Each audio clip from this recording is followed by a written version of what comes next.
Hi സുഹൃത്തുക്കളെ, ഇന്നൊരു കോൺക്രീറ്റിന് മുന്നോടിയായിട്ടുള്ള സ്ലാബിൽ piping ചെയ്യാണ്. ഒരു അപ്പാർട്ട്മെന്റ് ആണ്. ഏകദേശം 24 ഫാൻ്റെ പോയിന്റ്, ഒരു 10 പാസേജിൽ ലൈറ്റും ചെയ്യാനുണ്ട്.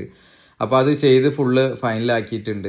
അപ്പോൾ അതിനുമായി ബന്ധപ്പെട്ട ഒരു ചെറിയ കാര്യം പറഞ്ഞു പോകാമെന്ന് വിചാരിച്ചു. ഇത് ഏറ്റവും ടോപ്പിലുള്ള സ്ലാബാണ്. അപ്പോൾ ഒരു ഏകദേശം ഒരു 5 ഇഞ്ച് കനം എന്തായാലും സ്ലാബിന് ചെയ്യുന്നുണ്ട്. അപ്പോൾ നമ്മൾ ചെയ്തിരിക്കുന്ന വർക്കിൽ നിങ്ങൾക്ക് ഫാനിൻ്റെ പോയിന്റ് മാത്രം, ലൈറ്റിൻ്റെ പോയിന്റ് മാത്രമേ കാണുന്നുള്ളൂ. വേറെ ഒരു പോയിന്റ് ആയിട്ട് ഒന്നും കാണുന്നില്ല. അങ്ങോട്ടും ഇങ്ങോട്ടും ഒന്നും പൈപ്പ് കൂടുതൽ ഇട്ടില്ല. CCTVൻ്റെ ഒരു ലൈന് ജസ്റ്റ് പാസ് ചെയ്ത് പോയിട്ടുണ്ട് എന്നല്ലാതെ. ഇത് നമ്മൾ ചെറിയ ജംഗ്ഷനാണ് വെച്ചത്.